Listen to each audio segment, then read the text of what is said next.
guys, and welcome back to my channel. You see the title, child, let's go. Okay, so I don't know if you guys remember, but I want to say it was either January or February. It's very funny how quickly things can change, but it was somewhere around that time. I had posted first about Pretty Little Things rebrand, and then a couple days later I made a post about Forever 21 and them announcing that they had filed for bankruptcy again, and pretty much like they were closing a majority of their stores. And I've been seeing that process go through the last few months. Well, I am back with a new update on what's going on with Forever 21. And if I was confused before, I am surely confused now. If you go on Forever 21's website right now, at the very top is a notice to our valued customers. I click on it, it says to our valued customers. Now I ain't gonna read this whole thing, I'm gonna give you a little gist of what's going on. After careful deliberation, we have made the decision to file for Chapter 11 bankruptcy protection under Chapter 11 of the U.S. Bankruptcy Code. We are deeply grateful for your support you have shown us over the years, but rising costs and increased competition from abroad have made our current business model unsustainable. I don't know if you guys remember, but I mentioned how, and I feel like if someone didn't say it, you wouldn't have thought of it, but Forever 21's, I guess, like main competitor was like Shein. Like they had said they wanted to stop having Shein be their biggest competitor, and like H&M, they wanted to go more the route of H&M. And I was like, oh, I never really, if you told me to put some of these fast fashion brands in the same categories, I wouldn't have put Forever 21 in the same category with Shein, but I guess they do. In connection with the filing, we are beginning the process of closing a number of stores across the US. Importantly, however, our stores will remain open for the time being, and we will continue to fulfill customer orders placed online. We also will continue to honor customer gift cards and store credit through and including April 15th, 2025. Oh, that's coming on.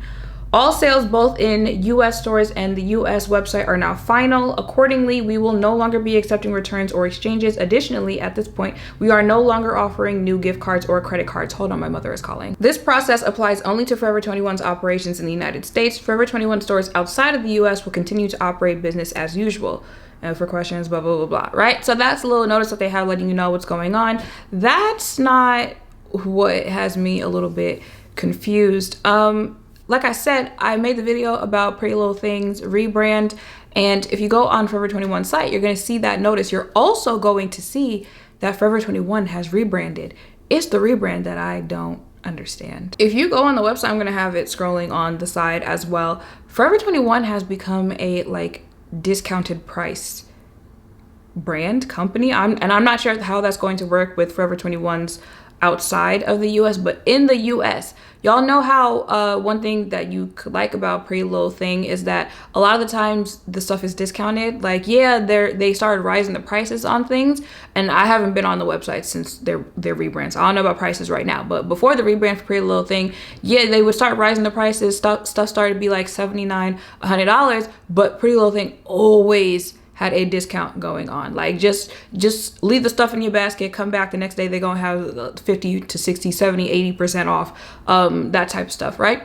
But even more so, think Saks off Fifth. You know Saks Fifth Avenue. Like, y'all know Saks Fifth Avenue. Well, there's Saks Off Fifth, which is a sister brand to Saks Fifth Avenue, but Saks Off Fifth is a discounted price website. You go on there and you see some of the designers that are, you know, it's still designer, but it's not, you know, Chanel, it's not Prada, it's not that type of designer, right? It's the a little bit more obtainable designers on there, you know, the Calvin Klein, stuff like that, and the stuff is like always discounted. Well, now that is Forever 21. I'm scrolling right now, I see this BTFL Life top that's $70, but it's on sale $35, final sale. I see this Yelda maxi skirt black, which is $145, but it's on sale $72.50, final sale.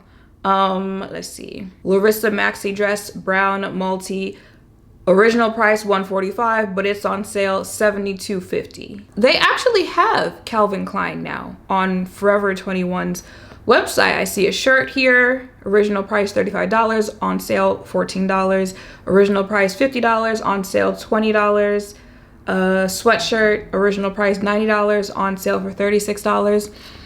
And I'm just trying to understand, like, how did we get there?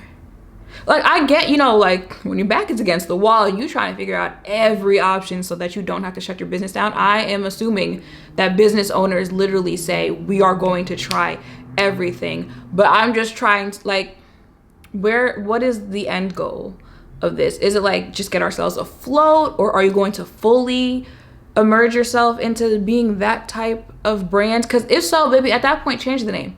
Because what are we doing at this point? You guys remember when I did that video earlier this year, I mentioned that one of the problems is, like, who are you trying to sell to at this point? Because your name is Forever 21, and you know, when I was shopping Forever 21, like back in at the peak of Forever 21, the idea was it was supposed to be for, you know, that 21-year-old girl, you know, somewhere in that demographic. It was where you were going for late nights runs because you need something for the club, because you need something for dinner.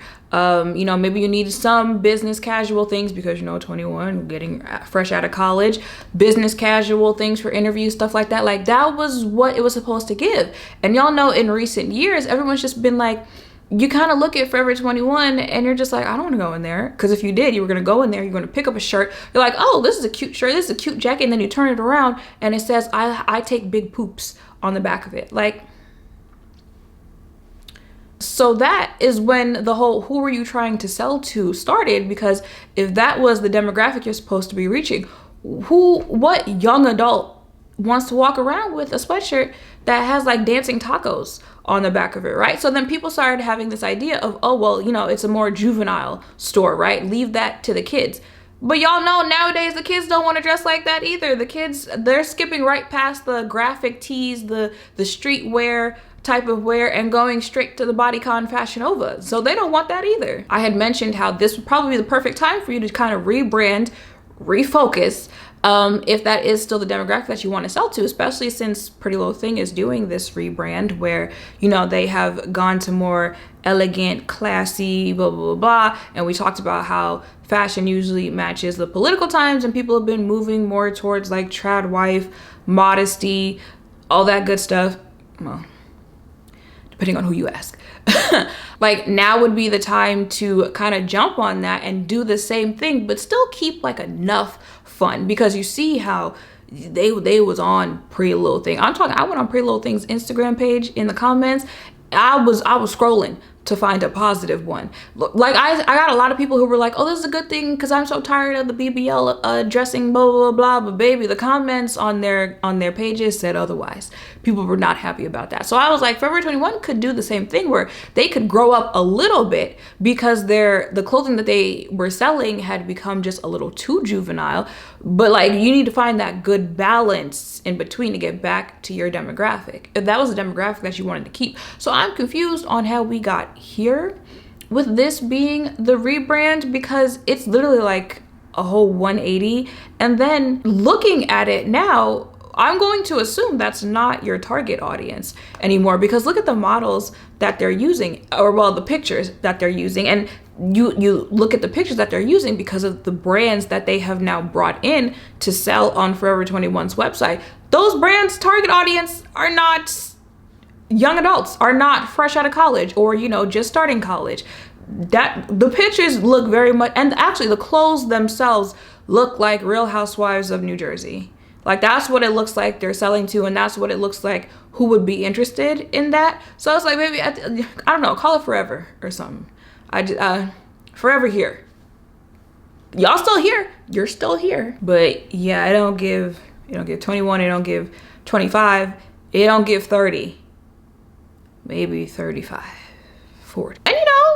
And you know, companies rebrand, they change their target audiences all the time, but the point is it has to make sense. Like, everything has to be linear. It can't be, because that's when people start getting confused, and that's when people start losing interest, because it's just like, I could go to a brand that makes it make sense for me, and I'm looking at it, and I've seen some people talking, so I know I'm not alone in the whole confusion here type thing. Because imagine saying Forever 21 and mentioning that they got things on there for $145, even if it is going to be a site like Saks Off Fifth where everything is always discounted, and even if it's discounted to $72 for Forever 21. And see, that's what people are going to say, but also they're bringing these brands in. These are established. Calvin Klein has always been known to be a good brand, right? But now it's Calvin Klein sold at Forever 21.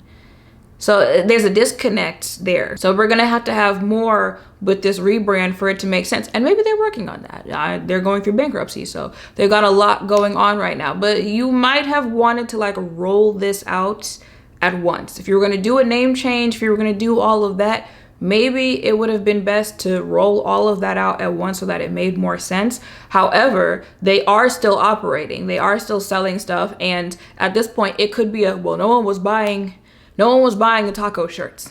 And if we could get this rebrand going right now where we turn into a discounted store type thing, then we just gonna have to make it do what it do. So, you know, maybe make your way over there. Everything is discounted, and you know, there are some stuff you can get pretty cheap, $14, $12, $20. Do keep in mind everything is final sale. But if there are, you know, some brands on there that you like, you know, maybe there's a win-win situation. But seeing as how I just literally did not see it going here for Forever 21, we really are just gonna have to sit back and wait to see what happens with them moving forward. But I think it's a little safe to say the idea of Forever 21 that we had in our heads and just the history that we've had with them along the way, I think it's okay to close that chapter in this book. I don't think it's coming back. It's not. All right, y'all, so that is it for this video. Let me know in the comments down below what you think about where Forever 21 has gone. Did you think it was going to go here? Are you going to check out anything on their site?